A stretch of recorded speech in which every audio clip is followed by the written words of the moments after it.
your opinion that it's broken up, but I think there are regulations, there are laws. I think even in Western Europe, to have a demonstration, you need permission, 2 days notice to the police, and there's a route that's agreed upon. I mean, you cannot just make a demonstration right in the middle of the center of a traffic junction. That's what happened, I think, in the occasion you mentioned.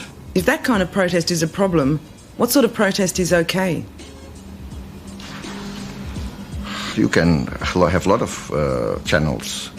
You can have petitions, you can go to the local assembly, to the National Assembly.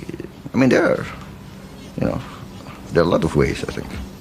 Many of these things are I think, dramatized, over-dramatized.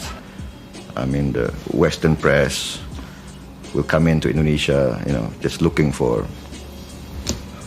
all these dramatic pictures of violence, etc.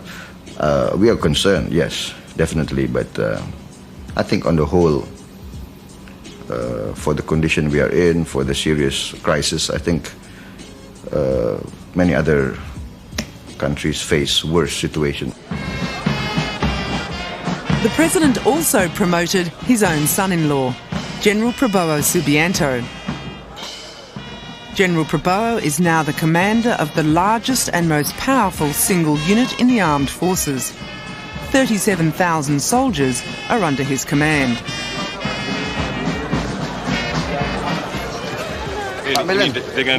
Dengan pangkat baru Pak, ya, harus menggambarkan. Everyone is keen to shake the General's hand and pass on their congratulations. But he's not without his enemies. General Prabowo's fast track up through the army ranks is widely resented. He's the youngest three-star general in the armed forces. Could I ask you this, sir? I'm from South China Morning Post in Hong Kong. Is this a new generation for the military with Wiranto being appointed commander, sir? You can say that. It's I think, a younger generation, but we've served on the average 28 years, so we're not that young, Prabowo paints himself as open to change. Is there any section within the armed forces who feel a growing sympathy for a more democratic system in Indonesia? I think the younger generation in the officer corps, I think, are more aware of the trends and the aspirations that are going around in society. So I think we will try to accommodate and try to be loyal to the aspirations of our people.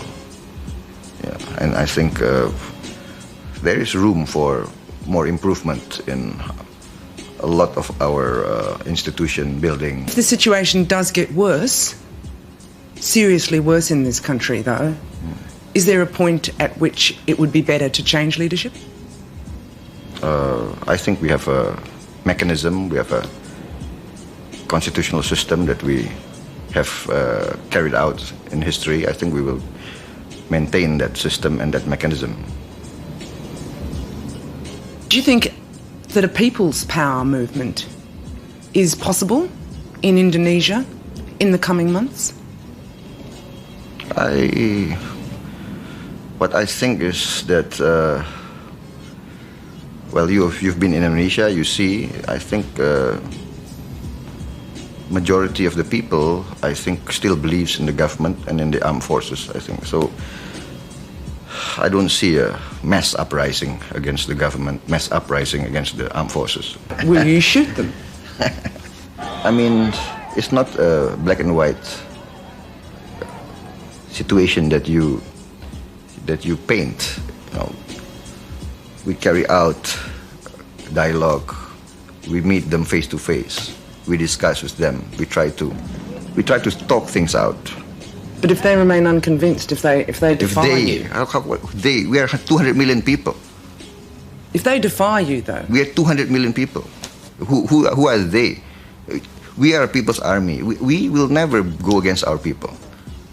But if 1 million people turn out into the streets? If 1 million people turns out to the street, let us see. You've not. You see? You understand?